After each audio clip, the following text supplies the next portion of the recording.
Hello, ladies and gents, boys and girls, people of all ages, sexualities, and identities, and welcome back to another Doctor Who review.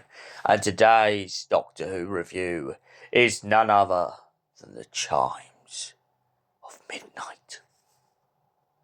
So, what is the Chime of Midnight about? Well, essentially, the Doctor and Charlie land in a larder, and when they walk out of the larder, they find themselves in a mysterious-looking house.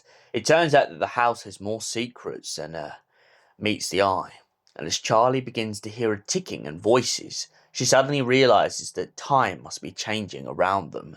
The Doctor and her begin to investigate further, and as they begin to realize, it turns out that parts of Charlie's past are starting to catch up with her future. They both get wrapped up in a murder mystery inquiry, in which Charlie essentially comes face to face with a scullery maid and a cook who both seem to get murdered every hour on the hour of midnight. As the murder gets closer and closer to midnight, the Doctor begins to fear that either Charlie or himself could be next, or maybe even Mary or the chauffeur. But, of course, the complete opposite happens. As we get closer and closer to midnight, each echo becomes an echo of itself, and time begins to relay back to the beginning. As Charlie and the Doctor begin their investigation once again, they begin to fear that maybe the chauffeur or the lady's maid may have been the murderer all along. But Charlie starts to get a sense that maybe that's not the case. When Edith, one of the murders, who was the scullery maid, essentially starts to talk to her of Edward Grove is alive. Edward Grove is alive. And essentially this starts to play on Charlie's head. As soon as she realises this, she suddenly realises that maybe Edward Grove is just the murderer they haven't figured out yet. Then the Doctor comes across something very curious. It turns out the chauffeur and the lady's maid aren't quite sure whether or not they are the murderer or not. As, after all, everything happens on the hour, and quite easily they did have grudges against the scullery maid and the cook. And then, as the story progresses, the Doctor also finds it very odd that everyone that seems to begin to point fingers always says that one of them had shifty eyes. The Doctor begins to mock the butler, pointing out that maybe, just maybe, the butler did it. I mean, who wouldn't?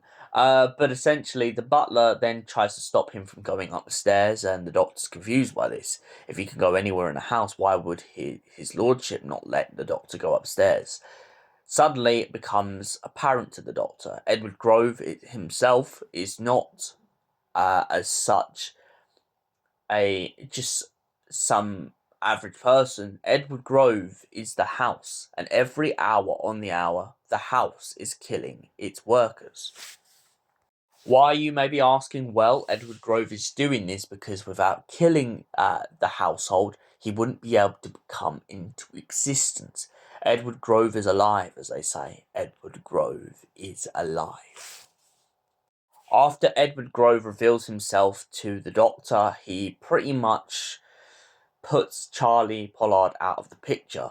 But Charlie is now faced with Edith, who points out the fact that back in 1830, she committed suicide after hearing about the RO1's untimely demise. But not so much just the fact that the airship went down, but she also, I do apologise if I got the dates wrong though, very quick, but also she was just absolutely heartbroken when she finds out about the death of Charlotte Pollard. Now, this will become very significant as we go further on into the series, but essentially at this point in time, to Edith's knowledge, Charlotte Pollard should be dead. The fact that Charlotte Pollard has turned back up and the fact that she has come to the household is of grave concern. How can someone be alive and dead? Schrodinger's cat. And essentially, Charlotte herself starts to see the visions of the R101 going down. But then she also cottons onto the fact that the screams they heard earlier in the larder when they weren't quite sure exactly where they were, turns out they were the screams of Edith Thompson when she killed herself. As the story progresses, we also find out that the only way for the house to remain alive is Edith Thompson has to stay dead. The Doctor is absolutely outraged by this and tries to suggest that the house kills himself to let the servants go. Let them be free. Stop enslaving them and essentially killing them and bringing them back to life. Killing them, bringing them back to life. Killing them, bringing them back to life. You get the gist. But essentially, that's what the house has been doing. It's just been killing its own servants and bringing them back to life, using them as slaves to its will, because it knows that by calling out that it's a gentleman, they will not refuse. But luckily, Charlotte Pollard manages to convince Edith to save her own life. She convinces her that she doesn't need to die. She doesn't need to sacrifice herself for Charlotte Pollard. She needs to live. She needs to be Edith Thompson, no matter how dreadful the world is. She needs to be herself. And she can't let what other people have said take that away from her. She's not no one. She doesn't not matter. She matters. And suddenly Edith Thompson realises that that is the case. And she refuses to commit suicide. She refuses to give in to what the house has let her do. And so Edith Thompson comes back to life. But then again, maybe so does Charlotte. That's a bit of a confusing part of this story. We're not quite sure at this point in time. But we'll discuss that in greater detail as we go down the line. But back to the plot at large. The Doctor and Charlotte manage to escape the house, and Edward Grove finally dies. Upon escaping the house, they take one last trip back to Edward Grove, the property, not the entity, and they discover that Edith Thompson is alive and well in the kitchen. Charlotte Pollard pushes on the same message that she brought up earlier, that Edith Thompson matters, and kind of pushes the butler into saying something that he doesn't really want to say to Edith, that he actually appreciates her. So the Doctor and Charlotte leave and let them enjoy their Christmas. Back off into time and space. So what did I think of the Chimes of Midnight? It is honestly one of my favourite, if not the favourite, of the Eighth Doctor's era. I was introduced to this a long time ago when I was introduced to the whole Eighth Doctor era by a fellow TikToker slash YouTuber known as Abby Louise, who introduced me to a lot of the Eighth Doctor. She mentioned the Chimes of Midnight, and I can't lie, she was absolutely on point when she said this is one of the pinnacles of the Eighth Doctor storyline.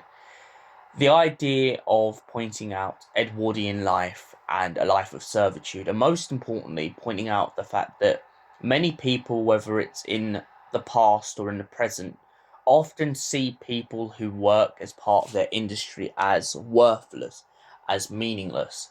And this story really points out the tragedy of Edith. She's taken advantage of by chauffeurs. She's taken advantage of by lovers. And most importantly, she is taken advantage of by a household who has her in the servitude. Yes, they point out that she should be grateful for her position, but that doesn't mean that she shouldn't be treated like a human being, like everyone else. And that is the core point and principle what I think is so beautiful about the way that Charlotte Pollard and her relationship goes. Charlotte is completely and absolutely baffled by her effect on Edith's life. Edith points out in the audio the fact that when Charlotte was just a little bubba, any little smile, even if she was in a bit of a hissy fit, any little act of kindness added to her day made her suffering a little bit less.